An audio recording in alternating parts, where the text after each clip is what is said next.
Well, it's my first time going live on YouTube, so if you guys could bear with me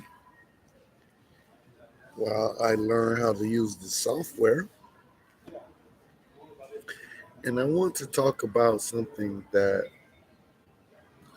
is very bad for the black culture, but it seems like, you know, we're blind because I wouldn't say that we don't care. I'm sure we care about our black people, but we're blind. We're blind to what we are facing, and um, it's something with with our culture, how it transformed into something very demonic. Like I came up in the '80s, even though I look a little young. I know I look young still, but I came up in the '80s, and the rappers that came out then were righteous. You know, it wasn't about guns, drugs, these things that is suffering in the black culture.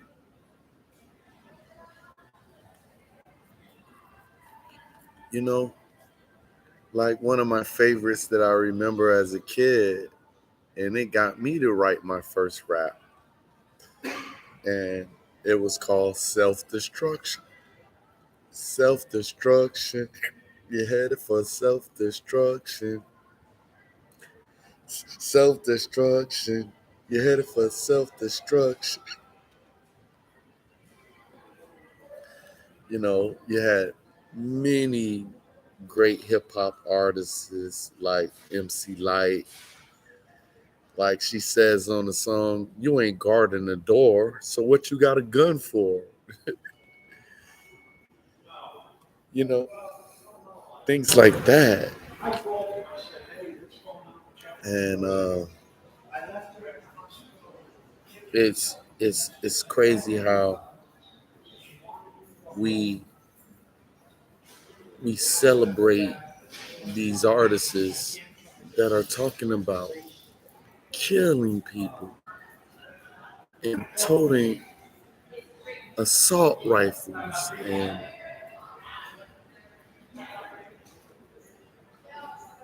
it's not right.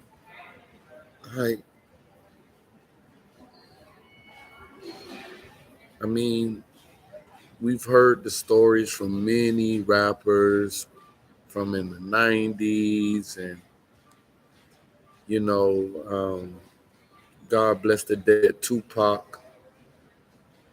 People don't even understand really who Tupac really, what he was really about. And I know we can talk about Tupac all day, but to sum it up in just a few lines, Tupac was a righteous rapper. He did have the thug life,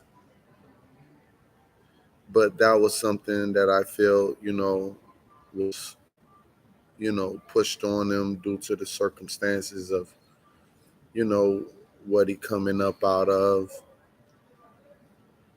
and the transfer. He was like at the borderline of the transformation in the culture, the mid '90s, early '90s, you know. But even when Tupac started, he had songs like Brenda's Got a Baby, things that were righteous and gives food for the mind and something that you could take and better yourselves. And that's what I want to really talk about is our rap music is transformed into something so demonic. And really, I mean, it even taken away from the art form. I mean, at least, in the early 90s, 91, 1990, we had people who were doing the gangster raps, but they were just in their little section, and rap was diversified, you know. You had people who write real conscious raps.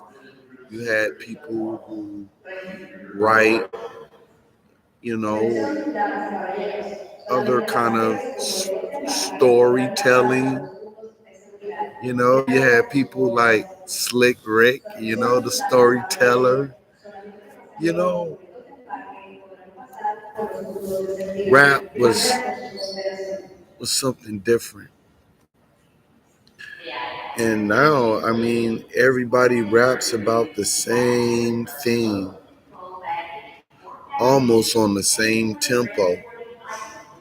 I got the Drake coat, I got this, and I'm gonna kill him. And we got shooters.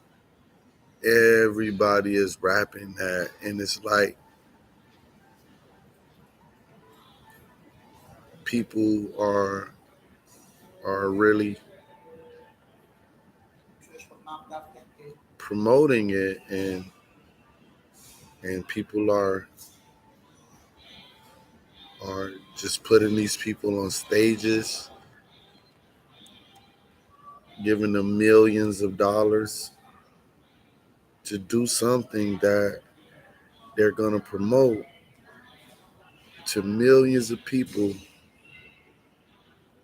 That's going to hurt thousands of people, because everybody is not strong-minded.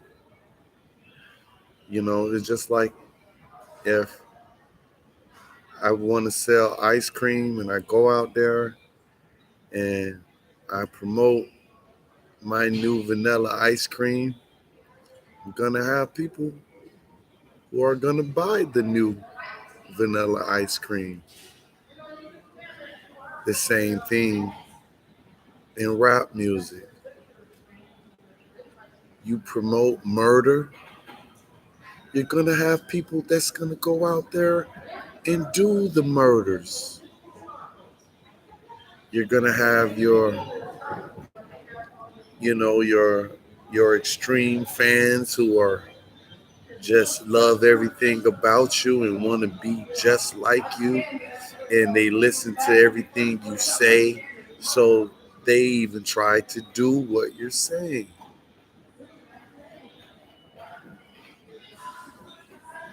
You know, like, does that make you feel good? Or do you know, do you rappers do not even know the severity of what you're preaching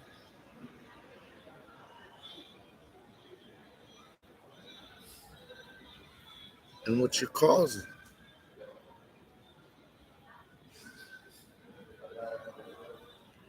You know,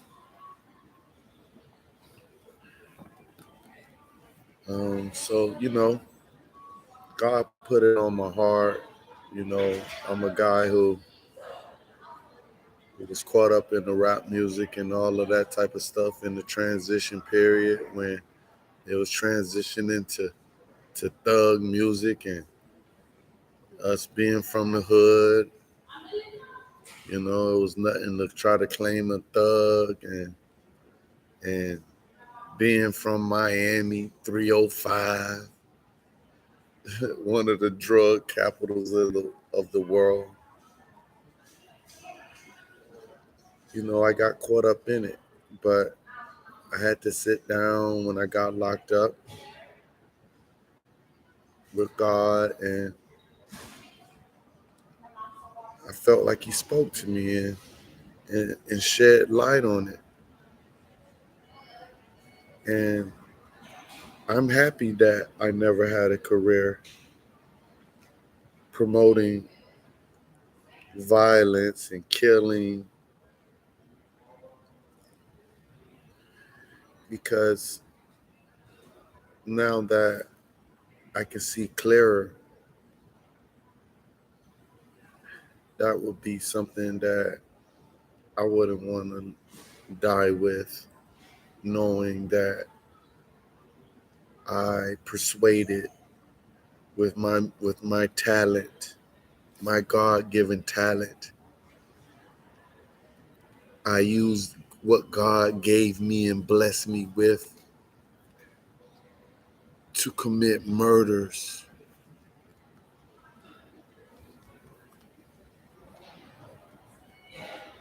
Yeah, rappers, man, you got a lot of blood on your hands. You have a lot of blood on your hands promoting murder. So I got a new song out that's on YouTube. It's called Live by Die by. If you live by the sword, then you die by the sword. Yes, you know, what you live by is what you die by. So check me out on Instagram. It's K Sizzle, KSIZZAL. KSIZZAL.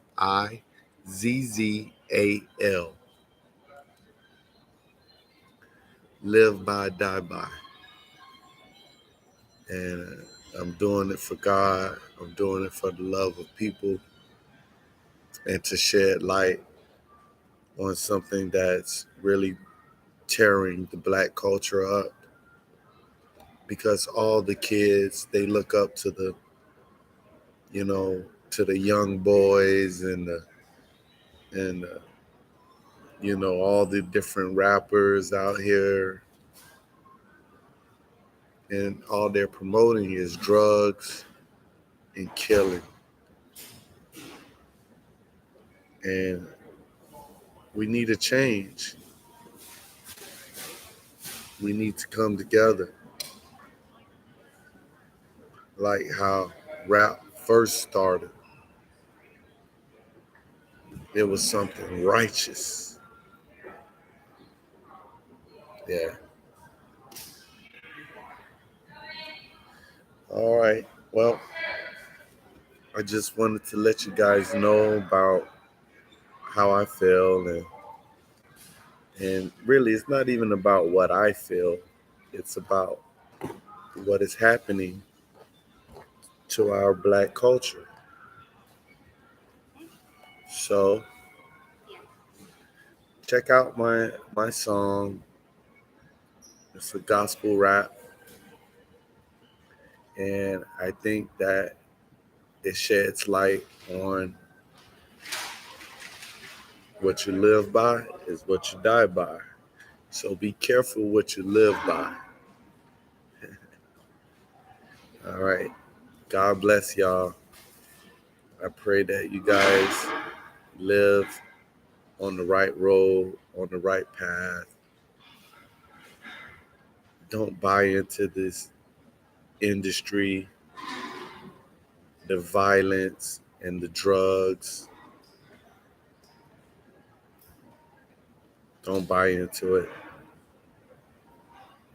And if you're going to make music, make something that is great to God, something that people could benefit from.